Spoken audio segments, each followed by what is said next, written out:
అర్జునుడు గొప్పవాడా కర్ణుడు గొప్పవాడా అని. అంతే. యాక్చువల్గా చాలా మటుకు మీరు ప్రపంచంలో చూస్తే కర్ణుడే చాలా పెద్ద హీరో అని అందరూ భావన చేస్తూ ఉంటారనమాట.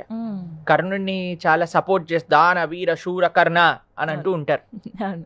ఆ, నాకు ఈ సినిమా కాంటెక్స్ట్ అయితే తెలియదు, కానీ అపరెంట్గా ఈ క్వశ్చన్ ఎన్నో రోజుల నుంచి నడుస్తుంది. మనము మా ఛానల్లో మహాభారతానికి సంబంధించిన ఒక ప్రవచన సిరీస్ చేశాం. ఎస్. దాంట్లో మహాభారతంలో ఉండే ఒక్కొక్క క్యారెక్టర్ని అనలైజ్ చేశామన్నమాట. అందులో కర్ణుడి యొక్క క్యారెక్టర్ కూడా అనలైజ్ చేశాము. దానికి సంబంధించిన వీడియోలు ప్రణవానంద దాస్ యూట్యూబ్ ఛానల్లో ఉన్నాయి. అంత సమయం లేదు కాబట్టి మీకు క్లుప్తంగా చెప్తాను కర్ణుడు అంటే ఎవరు అని. ద్రౌపది వస్త్రాపహరణం చెయ్యాలి అనే ఐడియా ఇచ్చిన వాడే కర్ణుడు. ఎప్పుడైతే జూదం ఆడతారో అప్పుడు అన్నీ కూడా ఒక్కొక్కటి పెట్టేస్తారు కదా. పెట్టేసినప్పుడు ఇంకా ఏమి లేదు అని తెలిసినప్పుడు ద్రౌపదీదేవిని ఈడ్చుకొని రండి, ద్రౌపదీదేవిని కూడా అవమానించాలి అని ఐడియా వచ్చిన మహానుభావుడే కర్ణుడు. ఎవరైతే ఈ లోకంలో హీరో అనుకుంటున్నాడు. ఒక స్త్రీని నిండు సభలోకి తీసుకొచ్చి అవమానం చేసేవాడు అన్నవాడు మంచివాడా చెప్పండి ఒకసారి ప్రశ్న. మీకు ఇంకొక విషయం చెప్తాను. దుర్యోధనుడు చేసిన చెత్త పనులన్నిట్లో కూడా పక్కనే ఉండి సహాయం చేసిన వాడు కర్ణుడే. ఓకే.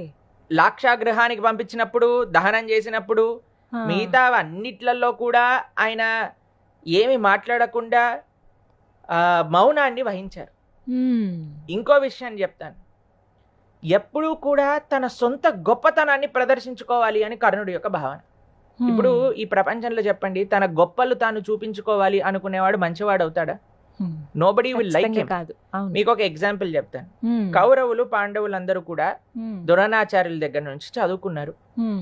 ప్రతిసారి మనకి ఇప్పుడు చూసారనుకోండి గ్రాడ్యుయేషన్ సెరమనీ ఒకటి ఉంది, అవునా కాదు? యాన్యువల్ డే అని అవుతుంది. యాన్యువల్ డే లో ఏం చేస్తారు, మనం సంవత్సరం అంతా నేర్చుకున్నవన్నీ కూడా ప్రజెంట్ చేస్తారు. డాన్స్ లో కానీ ఆర్ట్స్ లో కానీ వాళ్ళు చేసుకున్నారు. అయితే వీళ్ళిద్దరు పాపం చదువుకున్నారు ద్రోణాచార్యుల దగ్గర నుంచి. వాళ్ళ గ్రాడ్యుయేషన్ సెరమనీలో వాళ్ళు ఏదో ఇది చేస్తుంటే యాన్యువల్ డే మధ్యలోకి దూరిపోయి, గ్రాడ్యుయేషన్ సెరమనీలో దూరిపోయి, నేను అందరికంటే గొప్పవాడిని, నేను అర్జునుడి కంటే గొప్పవాడిని అని ఈయన బల ప్రదర్శన చేయడం స్టార్ట్ చేశారు.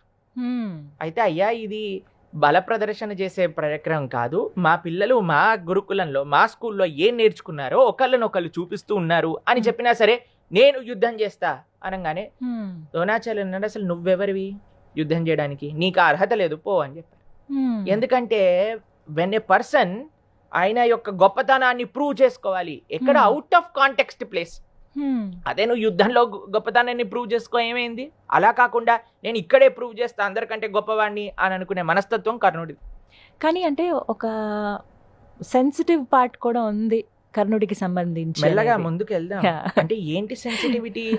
శ్రీని అవమానం చేయటం సెన్సిటివిటీయా, లేదా ఇక్కడ బల ప్రదర్శన చేయటం సెన్సిటివిటీయా? సరే చాలా గొప్ప ఫ్రెండ్ అండి, అలాంటి ఫ్రెండ్ ఇంకొకటి లేడు అని అంటారు. స్నేహానికి గుర్తు. అంత గొప్ప మహాభారత యుద్ధం దగ్గరకు వచ్చేసాక కర్ణుడు అంటాడు, భీష్ముడు ఉంటే నేను నీకు హెల్ప్ చేయను. నిజంగా ఫ్రెండ్ అంటే, నిజంగా దుర్యోధనుడి యొక్క మంచి కోరేవాడంటే పర్సనల్ ఈగో ఎందుకు కర్ణుడికి? భీష్ముడు ఉండే అన్ని రోజులు నేను యుద్ధం చెయ్యను అని చెప్పి ప్రతిజ్ఞ చేశాడు. భీష్ముడు ఎప్పుడైతే అంపశయ్య పైకి వచ్చేస్తారో అప్పుడు కర్ణుడు వస్తాడు యుద్ధం చేయడానికి. అప్పటి వరకు కర్ణుడు రాడు. తెలుసా మీకు ఎందుకని? కారణం ఆయన ఈగో. భీష్ముడు ఉంటే నేను రాను అని. భీష్ముడు ఎంత వాడండి కర్ణుడు ముందు? భీష్ముడు ఎంత మహానుభావుడు, పితామహుడు భీష్ముడు.